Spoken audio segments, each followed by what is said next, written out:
There is no one like our God. And guys, I want you to even to reflect on that statement there. There is no one and nothing like him. And I know for so many of us, like we just declared that song, you deserve it, and he does. And I know that could be maybe frustrating for some of us because we know he deserves better, and we know he deserves more. And because we know he deserves better than what we can offer, that might keep some of us from offering anything. Tell me I'm not the only one. Anybody? I know I'm not the only one who's like, God deserves better than when I can give him, so I feel like it's embarrassing to even give him my life, or my service is just so, unworthy that, no, see, it doesn't matter, guys. See, God, this is why he is good enough, because we are not. We're not good enough. Now, it doesn't mean we don't give him our leftovers. No, we give him the best that what we can, and that's important. So I want to challenge you, even in this moment now, all right? Even in this moment now, as we go to do something that people have been doing for thousands of years, all right? I love God's word for a reason. This is talking about God deserves all the praise and the glory. God's word and the gospel message is so simple, a child can get it.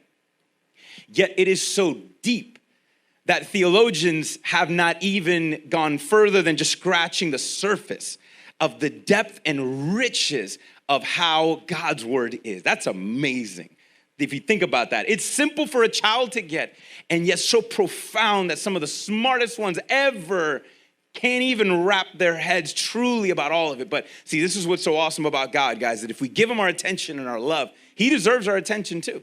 And when we give it to him, he makes a difference. So we are doing something, talking about something that people have been talking about for a long time. For everybody online or in person, we've been talking about the 10 Commandments over the past few weeks. We've been doing a 5-week study on 10. And the reason why we're doing 5 on 10, we're doing it in half the amount of time, is because we are showing the connections between 2 commandments every single week. And so for some of you, if maybe you have the image, you've seen the movies or something like that, you've seen the pictures. All right, the 10 Commandments was written on how many tablets? Anybody that's been hanging out here online, write it on, flash them up. 2, all right? The 10 Commandments are written on 2 tablets for a reason. The first 5 deal with vertical relationships between you and your creators. God, notice as a creators, God and your parents. Your parents aren't on your level. They're above you. You'll see when we get next week. Next week's gonna, it's gonna touch a nerve. But anyways, when we're gonna do that one next week. But the first 5 deal with your vertical relationships between you and your creators, while the other 5 deal with your relationships between you and your neighbors, the horizontal ones. And we've been showing the connections between the 2, that God's word is not just separate 10 things. No, this is this interconnected truth. It's amazing. And so today we're going to look at the connections between number 4 and number 9, and we're going to discover how you and I can actively wreck our lives and relationships if we don't understand the connection between these 2 principles. So let's look at the first one. Here we go. I want you guys to join me, everybody online here. We have it on the screen. So if you don't know where we are in Exodus chapter 20. Okay, I know I'm not the only one who the pastor says, let's go to, and then I'm just kind of flipping, pretending like I'm looking where I'm at, but I really don't know, but I don't want to be that guy. Oh, I'm not the only one. Oh, I'm not the only one. See, I was like, oh, I got it. Okay. And so anyways, 20, we're going to read a few verses 8 through 11, okay? So here is commandment number 4, all right? God says, remember the Sabbath day and keep it holy. You are to labor 6 days and do all of your work, but the 7th day is a Sabbath to the Lord your God. You must not do any work, you, your sons, your daughters, your male or female servants, your livestock, the resident alien who is within your city gates. For the Lord made the heavens and the earth, the sea and everything in them in 6 days. And then he rested on the 7th day. Therefore, the Lord blessed the Sabbath day and declares it holy. There's that word again. All right.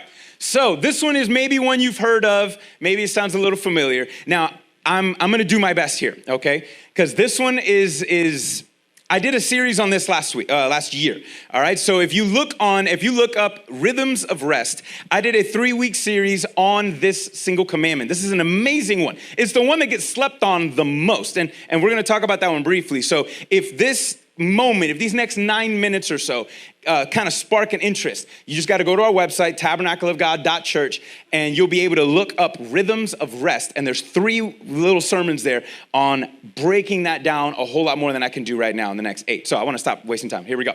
Now, this commandment, what does this mean? Obviously, you guys get the gist of it. What is God telling us not to do? Almost every commandment is don't do something. Right? Don't do this, don't do this, don't do this, don't do this. And if you look at the rhythm so far, number 1, don't have any other gods before me. Number 2, don't make any idols and worship them and serve them. Number 3, don't take my name in vain. Number 4, don't work. But before we got to don't work, there was something else, right? We see something very unique. And there's something that I got to highlight, and I do want to mention this. This commandment is the longest of the 10. That's interesting. It's the longest of all of them. And guys, these little details matter. God does not miss on a detail like this. If he took his time to give a real in-depth, I mean, look, when it came to murder, it's like, don't do it, all right? Came to adultery, don't cheat on your wife, all right? Don't do that, don't lie, Here, he took his time for something. And I think this one, the reason why God took his time to explain is because this is the one that we'll think, oh, I understand it. Okay, got it. Yeah, don't work. Okay. Like, and we'll kind of be quick to it. Also, did you notice, how did it start? It said, remember. Every time I say, like, I think of Mufasa right now. Remember, right? Anybody's like, I love that movie. So you think of, he says, remember. Remember this. Only commandment, God says, remember. He doesn't say, remember, don't cheat. Remember not to kill somebody. Oh my gosh, I can't believe I just did it. I totally forgot. My bad, God. I'm surprised. I didn't know I'm supposed to kill somebody. Like, I mean, we literally don't have that on anything else. None.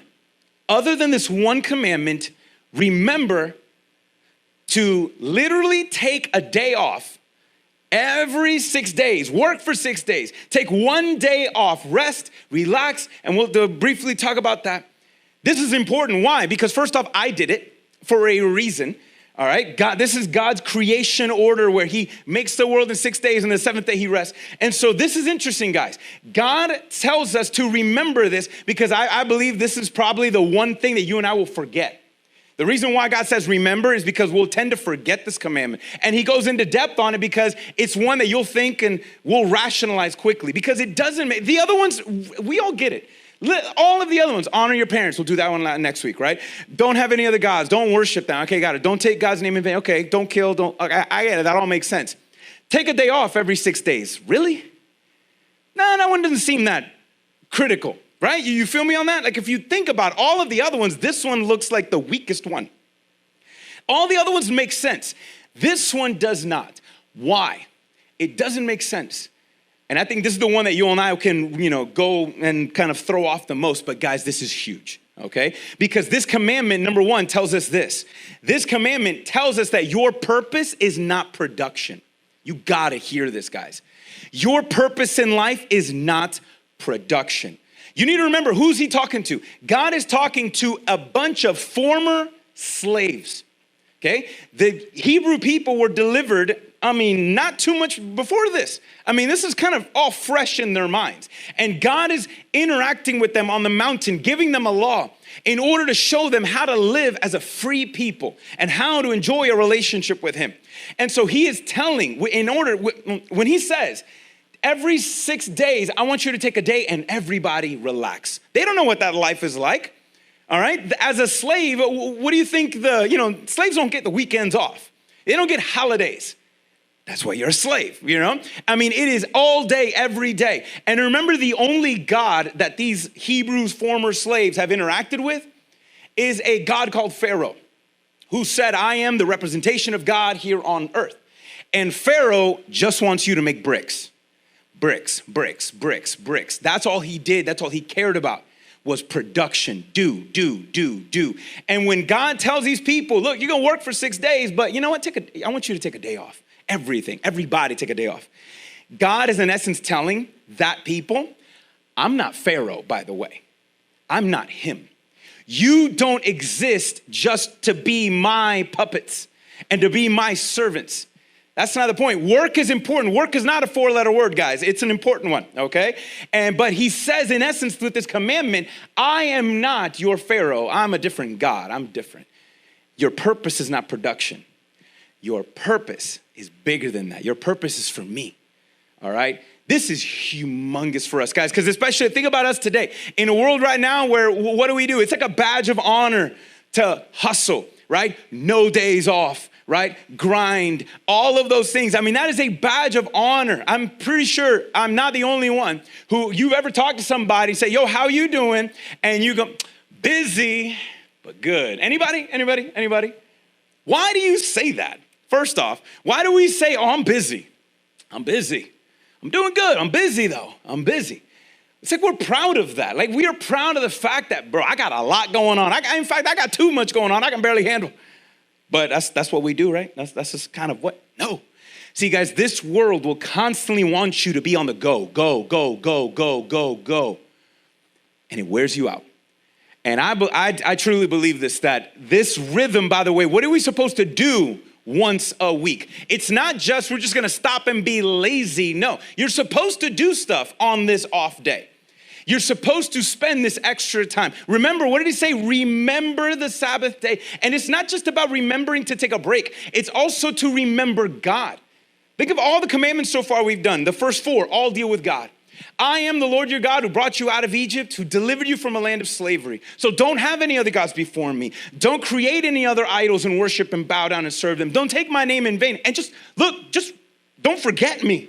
In essence, don't forget to take a day off, but it says, don't forget me. Don't forget everything that I've said, what I've done, who I am. The whole point of taking this day off and breaking up the rhythm is so that we don't lose sight of what matters most. And what matters most is not your accolades, it's not your job, it's not your bills, it's not your this, it's not what you're building up. No, there's more to life than this. We're supposed to remember him, so we don't lose sight of him. Guys, I know it. I know I've experienced this and I've seen it between a lot of you guys that I know. We are so much prone to spiritual attack, all right, when we are not rested in God, when you're tired, when you're exhausted. I really think that's one of the biggest strategies that the enemy has, is to get you to just keep going. It seems simple. It doesn't seem evil. Work harder. Keep going. What else can you do? Keep moving. And then you are so mentally exhausted and physically exhausted, emotionally spent, that now you're nothing to him now, because you have nothing to muster, because you are gassed. And he's beat you now. It's harder to resist temptation when you're feeling that kind of way, when you're running on empty. Anybody with me? You know this is true. I think one of the biggest spiritual attacks that we experience is just being busy, that we don't have time for God. I can't, we do like fast food spirituality with God. It's like, we grab and go. It's grab and go. Never slow cooked. Never that home cooked, 13-hour brisket. I know I'm talking about lunch right now. When you smoke that stuff for that long, bro, it hits different. Okay, McRib ain't got nothing on that kind of ribs. Nothing, all right? It hits different. And so God is telling us, listen, there needs to be a rhythm to your week so that you don't lose sight. You don't lose sight of what matters most. And it's not the things of this world. This matters. You have a purpose in life. But your purpose is not just your production, just to serve me and to do this. No, it's also me. So this is a huge thing that if we understand it, guys, it really helps us a lot. And I want you also to kind of process who God is, okay? Because there's a positive to this, and it also helps us to understand God. Because in essence, what God is really reminding his people here, your purpose is not production, and also take a break, because if you don't learn to take breaks, you are going to break down. Anybody had an emotional, mental breakdown? Anybody had your body just break down on you because of you sleep inconsistently, you eat inconsistently, right? There's just so much going on. You don't give your mind a break, and then you just snap. I've had a lot of those. And this is why this rhythm is so important, guys. And let me just give you a quick summary. Again, you can look at the series later.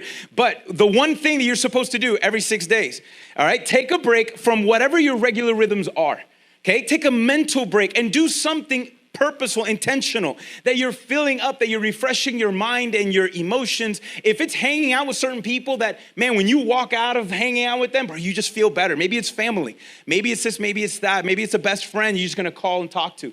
Maybe, here's a good one, guys. Maybe you should take a break from social media at least once.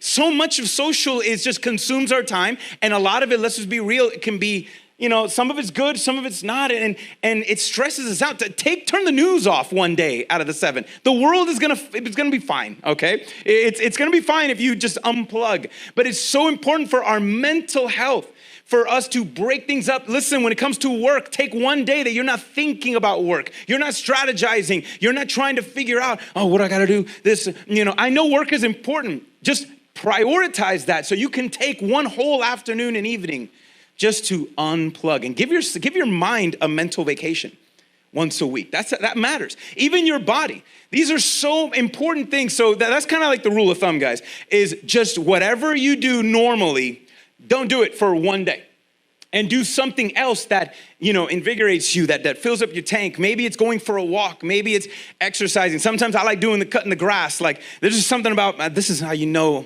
bro, this is how you know when you hit a level when you're just so infatuated with your lawn lines. Man, that's just me. All right, I got my lawn lines. I like to work on my lawn lines and do that. That's just old people stuff. And so I love that. But guys, it's important to do things like that. I know, and I want to be sensitive at this moment, because I know mental health is a thing that we keep on hearing all the time, and it's a complicated thing. But I know, you got to be, this is common sense. So much of what we eat is processed food. Chemicals in there are messing with the chemicals in our head. And the fact that we are always on the go, constantly doing, constantly going, what are we gonna do? And it's constantly that your brain doesn't get a break. And then, none of us are really eating all that well. Most of us aren't active. And so we're physically not right. And so it all accumulates, and then we're not doing good. And when we are not doing good, we are no good to anyone. Guys, this matters. This is a huge one.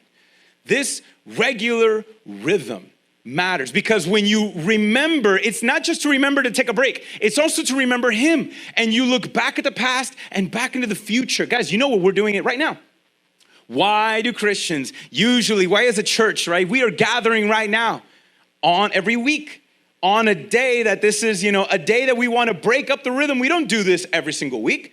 Why do we have this regular rhythm of taking a break and engaging in worship in this way? It's to remember God. All right, it's to remember him. And we're the worship leaders here, I want to challenge you. I want to tell you, all right, from the beginning of the service to the end, it is very intentional about what is selected and done. And the worship leaders pick songs to say, what truth do you guys need to hear and be reminded of today? Because it's so easy for us to go, and we forget important details, important things. This weekly rhythm matters. Why are we doing this right now? Because we are reflecting on the past right now. We are looking back at the past and looking at what God has done and said so we can look forward to the future. Guys, that's a big one right there. Imagine if you took a break once a week and just looked back at the week and had a conversation with your spouse and kids, like saying, guys, what was your favorite part of this week? What was your favorite part of this week? What didn't go well this week that we can learn a lesson from? That sounds like a conversation. Yeah, it's called talking. It's a part of relationships, guys. It matters. Like, imagine that. So many good things happen. So many good things happen in your life that you don't truly appreciate it because you're already thinking about what's next. You're constantly on the go, and you are missing out on so many things. So many things. This commandment matters. God, in essence, is saying, listen, you got work to do. Get it done. You got out of 7 days of the week, go ahead. But one day, make time for me. Spend some extra time with me. You guys are doing it right now as you're getting in God's word. Make some extra time with me. And that's what I love about God. Do you know that God is never too busy for us? Do you know that every time you and I will call on his name, he's there? God is never too busy for us. My God always makes time. Compare that to us. How many times have we look, I'm too busy right now to read. I'm too busy right now to think. I'm too busy right now to pray. I'm too busy right now to go to church. You know, and in the book of Hebrews, it talks about that. He says, don't give up meeting every single week like some are in the custom to. Why? And now, 2021, bro, with online and everything, I mean, there is no excuse to miss out on something. Even if you got to work, you can check it out later. Why did even the book of Hebrews, why did that author say, don't miss out on that weekly rhythm? Because that weekly rhythm actually helps you to develop a daily one, guys. Telling you, I've been around the game long enough, I've seen it. Those who slack on their weekly gatherings, slack on daily encountering God. I see it all the time. Your weekly, if you slack on your weekly, you're gonna be slacking on the daily. And and then it flips the opposite. Those who are the most intentional about gathering, whoa, that was weird, okay. There you go. All right, I'm making sure everybody was awake. Those who are the most intentional about gathering on the week, I actually see a correlation. They tend to go and spend more time with God on a daily. Guys, this matters. And God is never too busy for us. We're always the one to say, God, I don't know. I don't got time for you right now. I got to do something that's more important. Man, that's us. So that's the commandment. But God, he's always available. Look how gracious he is. So that's commandment number 4. Take a day off every 6 days. I'm telling you, that's changed my life. All right. That's changed my life when I incorporated that. Check out Rhythms of Rest if you want to learn more about it. I can help you out. All right. The other one. Let's look at commandment number 9. Ready? Back to Exodus. Let's look at Exodus 20, verse 16. All right. We'll put it on the screen. Here we go. This is going to be a quick one. Do not give false testimony against your neighbor. Here's your horizontal one. Don't give false testimony against your neighbor. Let me rephrase that. In essence, do not lie. Don't lie. Don't lie to your neighbor. Don't lie about your neighbor. Do not lie. Now, this one again makes sense. Okay, does anybody here, okay, do you like liars? Yes or no? Of course not, right? This one would be like, I get it, all right? I get it. This is easy enough. God does not like it when we lie. For a lot of reasons. God does not like it when we lie, guys, because what is a lie? What is a lie? A lie is not loving someone. Do you lie to someone you love? No. Now, some of us, you know, I know this is kind of, I know somebody, I felt it. I know somebody's already beginning to rationalize it. I know it. Well, like, whoa, what about? Okay. Obviously, not to lie means to do what? Everybody help me out. Not to lie is to do what? Tell the truth. That's a good, remember, for all of our do nots in the commandments, if it says don't do this, then what should you do? The opposite, right? And so don't lie, meaning tell the truth. Guys, is it easy to tell the truth? Sometimes. No, it's not, right? And when you got your boss, when you got your friend, when you got your wife or your husband, when they ask an honest question, you're afraid of being honest because I'm like, yeah. And so you lie or you are okay, listen, of course, we got to be sensitive with the truth, right? We don't, sometimes the truth hurts and sometimes, we don't need to be all like blunt and just like that. I was like, bro, chill out, like you don't got to say it like that. In the New Testament, Paul actually says, speak the truth in love. See, this is the context of how we speak truth, in love. So how should I tell you this thing right now? In a loving way. And the Spirit of the living God in the New Testament actually tells us that if we trust in the Spirit, and God will actually help us to learn how to talk to people individually. Because I know I can talk to Emily one way, and I can talk to Mateo in a different, I can talk to Yami in one, I can talk to Rich in one, but I'm not gonna talk to you like I do him. I'm gonna make you cry or him cry or this or that because it's different. It's different. You just can't approach it like that. And so we are all called to speak the truth in love. And I like it flipped this way.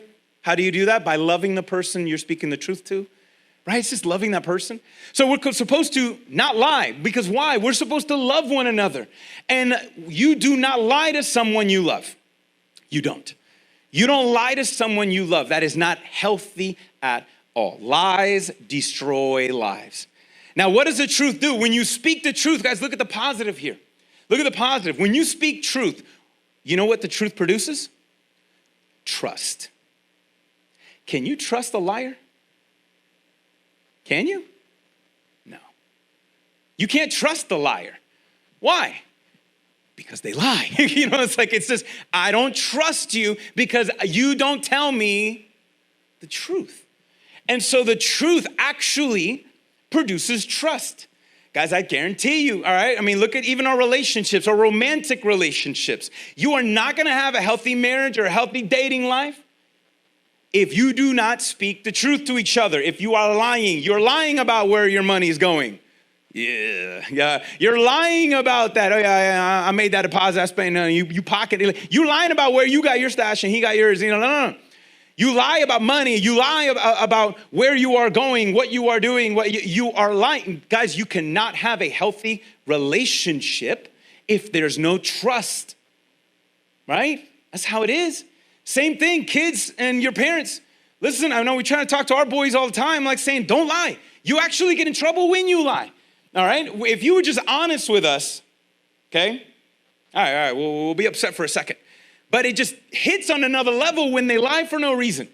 Why? Because lying does not, if I can't trust you, that hurts our relationship. You guys see that? Same thing, parents to the kids. Don't lie to them. Don't give empty promises. Yeah, we're gonna do this, and we're gonna do this, and we're gonna do this, and then you don't follow through. And now here your kids are, I'm like, I don't know if I can't take you serious, Mom. I can't take you serious, Dad, because I can't tell if you're telling me the truth or not. That hurts your relationships, your parenting, your romantic, all those things, guys. Lies destroy lives in this way. And so it matters. It builds trust. And guys, you know what it also does? It preserves justice. Think about this on a large scale. It said, do not bear false witness against your neighbor. What kind of a judicial system would we have if you could literally falsify evidence and get away with it, or you can lie as an eyewitness, and literally, judge and jury condemns a person because you lied.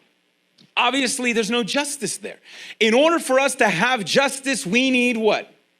Truth. Truth matters to not only in your personal relationships, but in all of the relationships in a society. We need to know trust. This is why everybody hates politics. Because how many times does a politician tell you one thing and then does the other?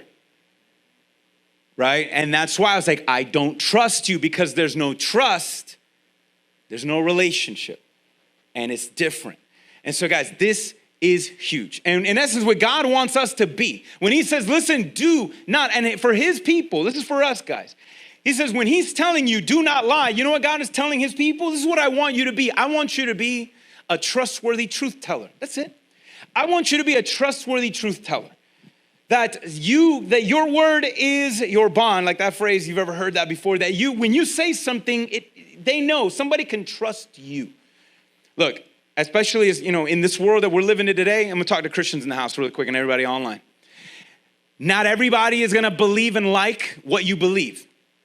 But we are called to live in such a way that our bosses or somebody or our neighbors would say, listen, I think you're weird. I don't know how you do that. You eat his body and drink his blood on a random, what's that called? Communion. That's called cannibalism, bro. But whatever, I'm gonna leave that alone. I think some things you do are weird. But I trust you though, because I know you got my back and you never let me down. You feel me on that? Like that's our character as believers. We should be like our bosses, wherever you work, you should be the best employee there. I'm like, yeah, I know I can trust him. I can trust her with this because of that. And because they're a Christian, I know, like, yeah, I know they're weird and stuff. But you can trust him. You can trust her. That's what we should be. We should be trustworthy guys, but truth tellers. This is the hard one.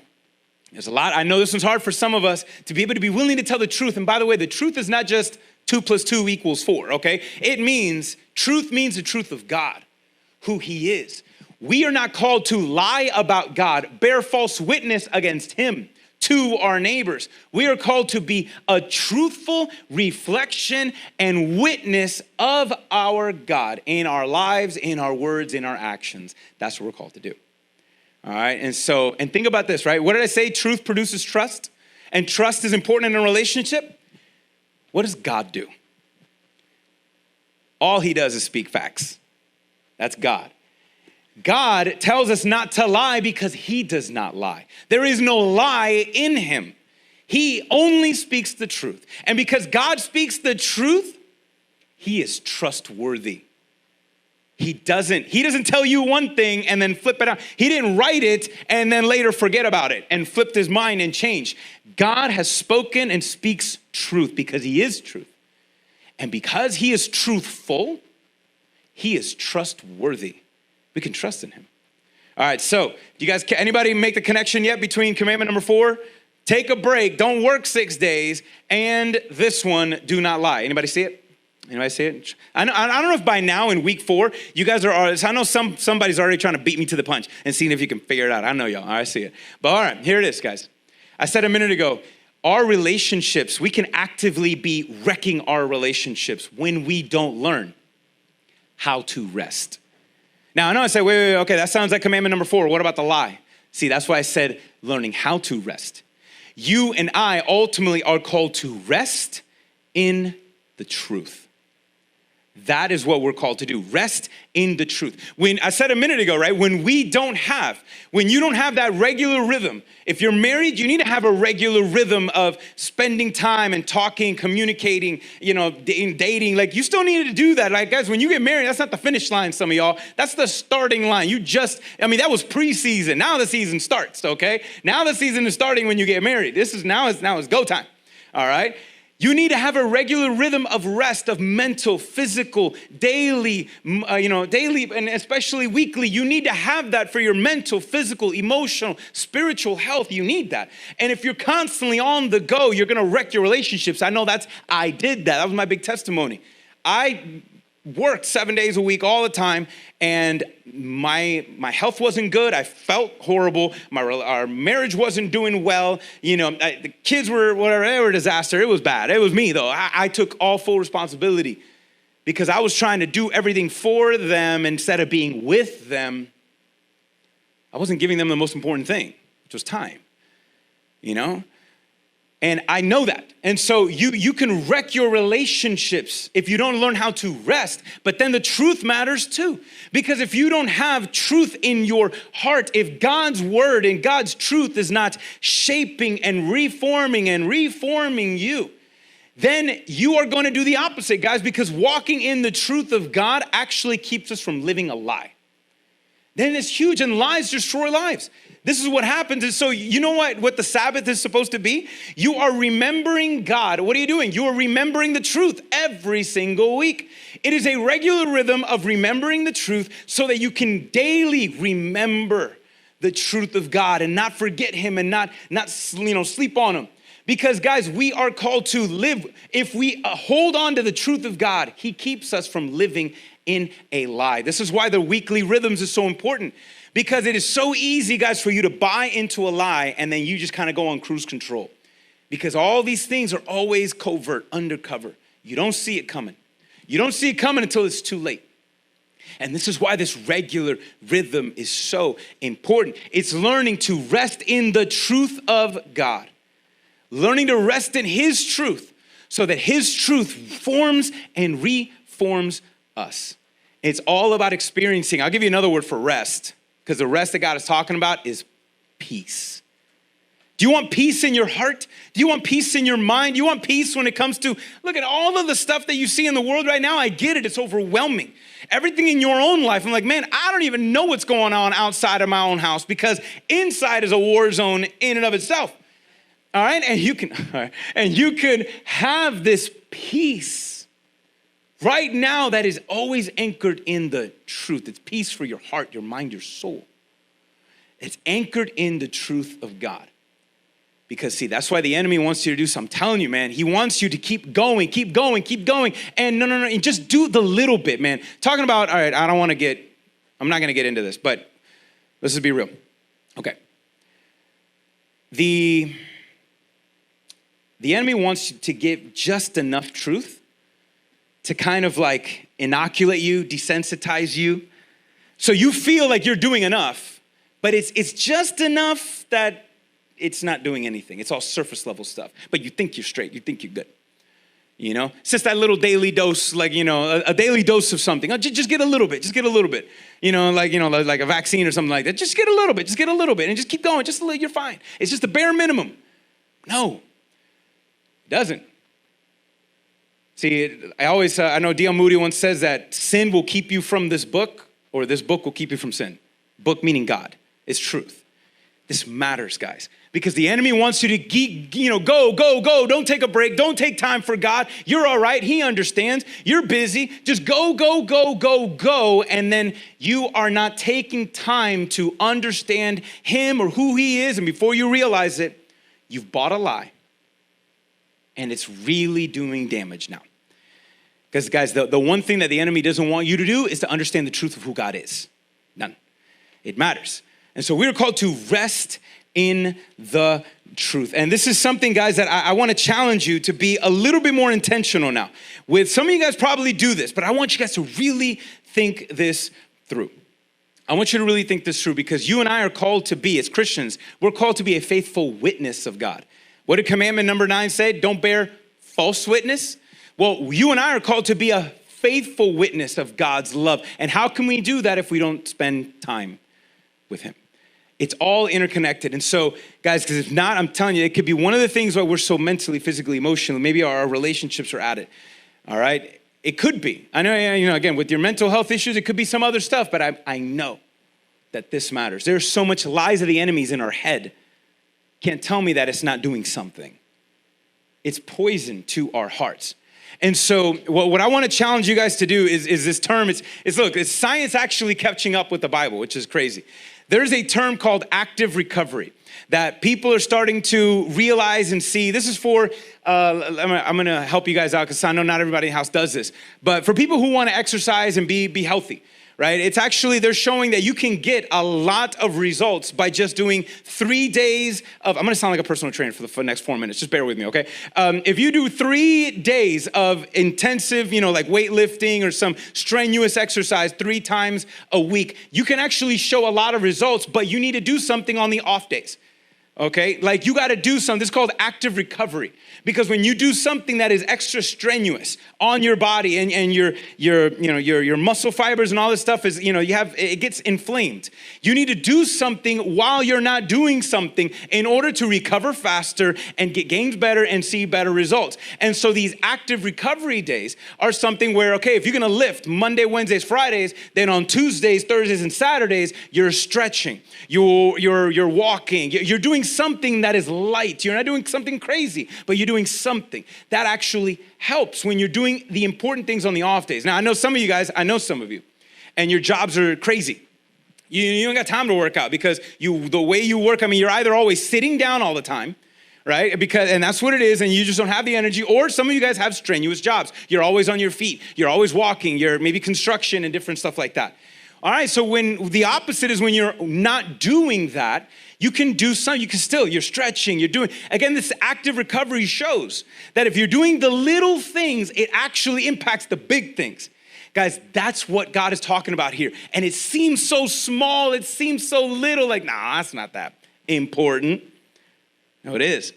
This is active recovery right now. When we're not working and when we're not doing, we actively ask and spend time with God so our spirits, our minds can be renewed by the truth of God. This is why praying, guys, is so important. This is why spending time, this is what we're doing on Sundays, matters so much. We just sang a minute ago, you deserve the glory and the honor. You deserve it all. Good. And so in order to be able to live, really, truly live in that way, that part matters. Spending time, this active recovery daily and weekly so that God is renewing our hearts and our minds. Guys, I got one last verse. I'm going to show you how this works in the New Testament. Let me show you. Philippians 4. All right, check this out. Paul is talking to this church in the city, and he gives them this word. And this is, to me, a good example of this active recovery, what he's talking about. So let's put Philippians 4. We're going to read 4 through 8, only 5 little verses. And here he says this: rejoice in the Lord at all times, always. And I'm going to say it again, so I'm going to double down. Rejoice. Like we have a reason to rejoice, not for everything, but in every circumstance, we have a reason to be optimistic because of God. Let your graciousness be known to everyone. For the Lord is, look at this guy's phrase right here. The Lord is what? He's near. Don't worry about anything, but in everything, through prayer and petition, with thanksgiving, present your requests to God. And the peace of God, which surpasses all understanding, will guard your hearts and minds in Christ Jesus. So finally, whatever, brothers and sisters, whatever is true, look at the word truth there. Whatever is true, whatever is honorable, whatever is just, whatever is pure, whatever is lovely, whatever is commendable, if there is any moral excellence, and if anything is praiseworthy, think, dwell on these things. Okay? So do you see this connection already between truth and peace? You can find peace in your heart and mind the more you reflect on the truth of who God is. And guys, I'm gonna be real. He kind of gives us a really basic low bar. Like he's trying to give you, look, when you're not thinking about, when you don't have to think about your job, when you're not actively focusing on what you need to do, where should your mind default to? Whatever. Notice he says whatever. Look, if it's good, if it's true, okay, think about that. If it's honorable, like obviously we shouldn't be thinking about dishonorable things, thinking about unjust things, thinking about impure things, thinking about hateful things. You know, we shouldn't do those things. We shouldn't. So if it's a good thing, it's good to think about. But I'm going to rephrase this, guys. Is there anything else more true, more honorable, more just, more pure, more lovely, more commendable, and more excellent than God? He is the perfect explanation. He is the perfect reflection of those things. And the more, when we're not having to, the more we give him our time, the more we allow the rhythm of our days to be interrupted, which by the way, that's it right there, guys. I want you to know praying with God is something that we're called to do with a lot of interruptions. And that's okay. He's fine with that. You got to focus on the job. You got to focus on your wife, on your kid. You got to do this. You got to do that chore. That's fine. It's okay. God understands, but we always know he's on the line. That matters. We don't ghost him. Because the more we reflect and we're connected to the truth of God, the more, notice what he says, the peace of God that surpasses your understanding, like this is too good to comprehend, it will guard your heart and your mind. Guys, this connects. It all connects together. And so I want to challenge you because some of you guys are here and you took a break.